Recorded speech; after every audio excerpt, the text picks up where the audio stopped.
The Dodgers may have entered the offseason as defending World Series champions, but the tone inside their front office is anything but complacent. Andrew Friedman and his decision-makers appear to be operating with a singular message: repeat or reset everything necessary to make repeating possible. And now, rumors point toward a stunning three-team structure targeting Red Sox breakout star Jarren Duran, one of baseball's fastest, most electric outfielders, in a trade that would immediately shift the balance of power across two leagues. What makes this rumor so explosive isn't just the names involved, but the timing and the organizational philosophies behind them. The Dodgers want to reinforce their core before any cracks appear. Boston wants to accelerate a farm rebuild before arbitration costs rise. And a third team seems willing to absorb salary if it means adding developmental capital. If this blockbuster becomes reality, it could redefine the identities of three franchises in a single move. Jarren Duran's 2024 season placed him squarely among the most complete outfielders in baseball. A .285/.342/.492/ line across a full 160 games. 21 homers. 34 steals. A 5.3 WAR campaign that hinted at further growth as he enters his athletic prime. His 145 WRC+ put him in the upper tier of offensive performers, and his StatCast defensive metrics, especially +3 outs above average, confirmed he can anchor a center field in any ballpark. For the Dodgers, still searching for an everyday player to stabilize the position long-term, Duran checks every strategic box. The reported structure is as complicated as any trade this offseason. The Dodgers would send outfielder Josue de Paula, a top 10 organizational prospect with elite plate discipline, along with high strikeout right-hander Jose Ramos to the Red Sox.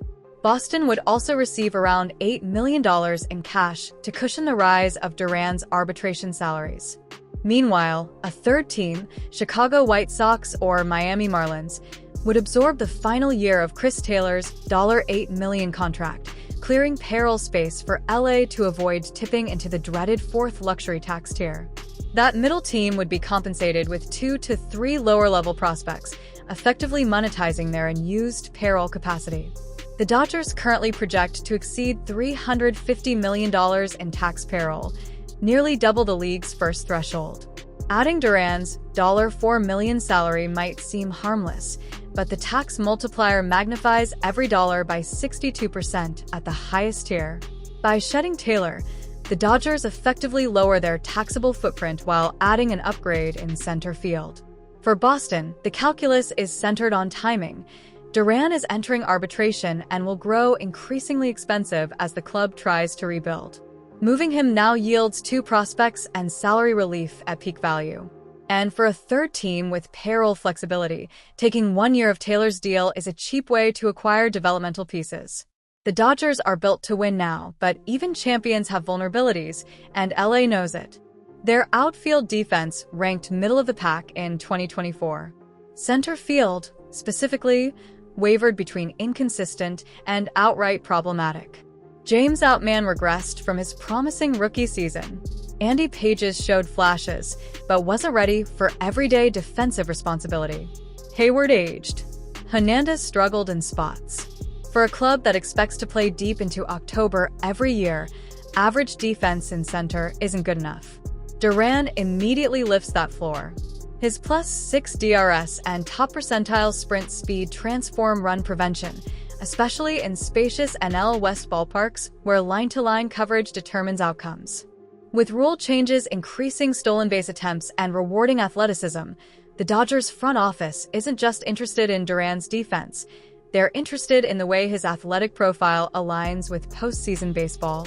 In October, singles matter more, ground balls turn into hits more often, and stolen bases can break games open. Duran's base running added approximately +7 runs in 2024, an impact that rarely gets headlines but wins games in tight playoff environments. The NL West is tightening. The Padres extended Dylan Cease and remain dangerous. The Diamondbacks continue maturing with Corbin Carroll leading their young core. Even the Giants have shown signs of willingness to spend again.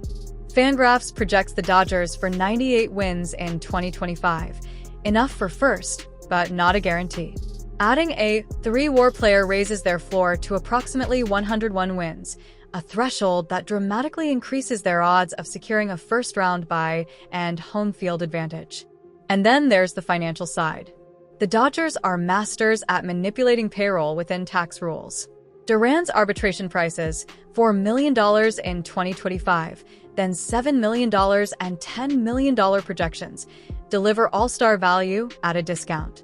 If they move Taylor's $8 million, they actually reduce taxable payroll while improving the roster. No team is better at exploiting arbitrage of this kind than the Dodgers.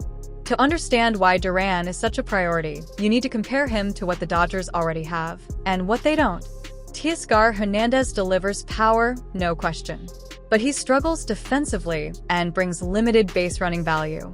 Jason Hayward brings leadership and steady contact, but no longer has the legs or range to patrol center. James Outman can run, but lacks the polish, and his bat cratered in 2024. Pages shows promise, but remains unproven. Put simply, LA has outfielders, but not this type of outfielder. Duran is something closer to the Dodgers' long-standing ideal of the middle defender with elite tools. He combines Ellsbury-like breakaway speed with the defensive jumps of a younger Cody Bellinger and the plate discipline of a rising hitter who finally unlocked his mechanical consistency. His sprint speed ranks among the highest in baseball. His ability to turn singles into doubles and doubles into triples reshapes innings. His defensive routes are crisp. And his developing power, 21 homers despite not selling out for launch angle, suggests his ceiling hasn't been reached. Now consider the optics for Boston. This is the same organization that once traded Mookie Betts to Los Angeles for payroll relief. Trading another outfielder to the Dodgers, especially one still ascending, is a PR landmine waiting to explode. But while fans relive that trauma, Boston's front office now operates under a different reality. They are not one piece away from contending. They need pitching depth, years of cost-controlled contributions, and a farm system rebalance. Trading Duran at peak value fits that longer outlook, even if it stings. Andrew Friedman has spent a decade proving that sustained dominance requires constant turnover, not dramatic rebuilds, but consistent optimization. His roster philosophy is built on 3 pillars: acquire players entering their prime, exploit undervalued skill sets, and never let sunk costs weigh down roster construction. Duran fits all 3 pillars perfectly. He is 27. He is arbitration controlled. He is an elite athlete in a league trending toward athleticism. And the Dodgers don't mind sending prospects or shedding veterans to maximize on-field impact per dollar. Chris Taylor's contract is a perfect example. Once a postseason hero, now a declining utility player making more than his production warrants. By moving him as part of the deal, the Dodgers convert an inefficient contract into a younger, cheaper, more dynamic piece. Jason Hayward, beloved in the clubhouse, is also aging and declining. The Dodgers prioritize performance over sentiment, one secret behind their exceptional window. The Red Sox, meanwhile, face a different structural reality. They operate with large market revenue but mid-market spending habits. Ownership wants to remain near tax thresholds without blowing past them. The farm system needs replenishment after years of mismanagement and short-term gambles. And their competitive window does not match Duran's salary curve. Trading him is less about giving up a star and more about rebalancing their organizational timeline. Rule changes have also heavily benefited players like Duran. The shift ban restored several points of batting average to left-handed hitters. Larger bases increased steal success rates across MLB. Pitch clock restrictions made pitchers easier to run on. So while some may fear Duran benefited from artificial inflation, his underlying metrics, sprint speed, range, contact discipline, suggest he brings translatable value in any era. The implications of this trade stretch far beyond the 3 teams involved. Duran's projected 3 WAR in 2025 is conservative relative to his 2024 output.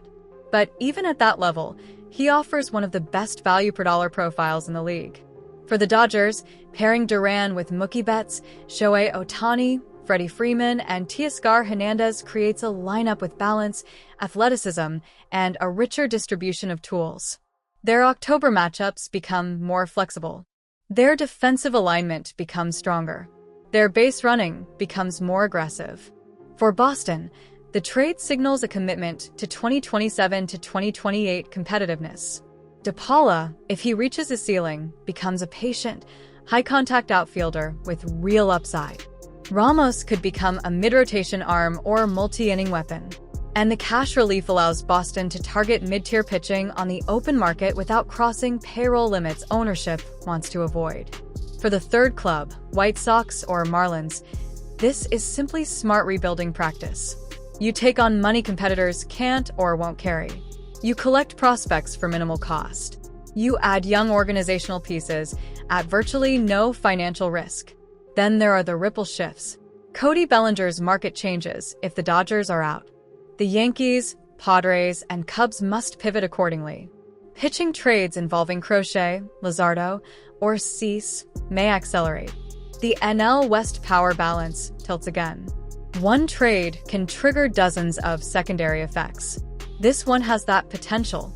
If completed, this trade becomes one of the defining transactions of the offseason, not because of its star power, but because of what it represents in the modern MLB ecosystem.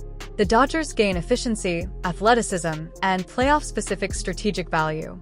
The Red Sox gain prospects, salary space, and time to rebuild correctly. A third team gains developmental capital by monetizing payroll flexibility. But trades of this scale carry uncertainty.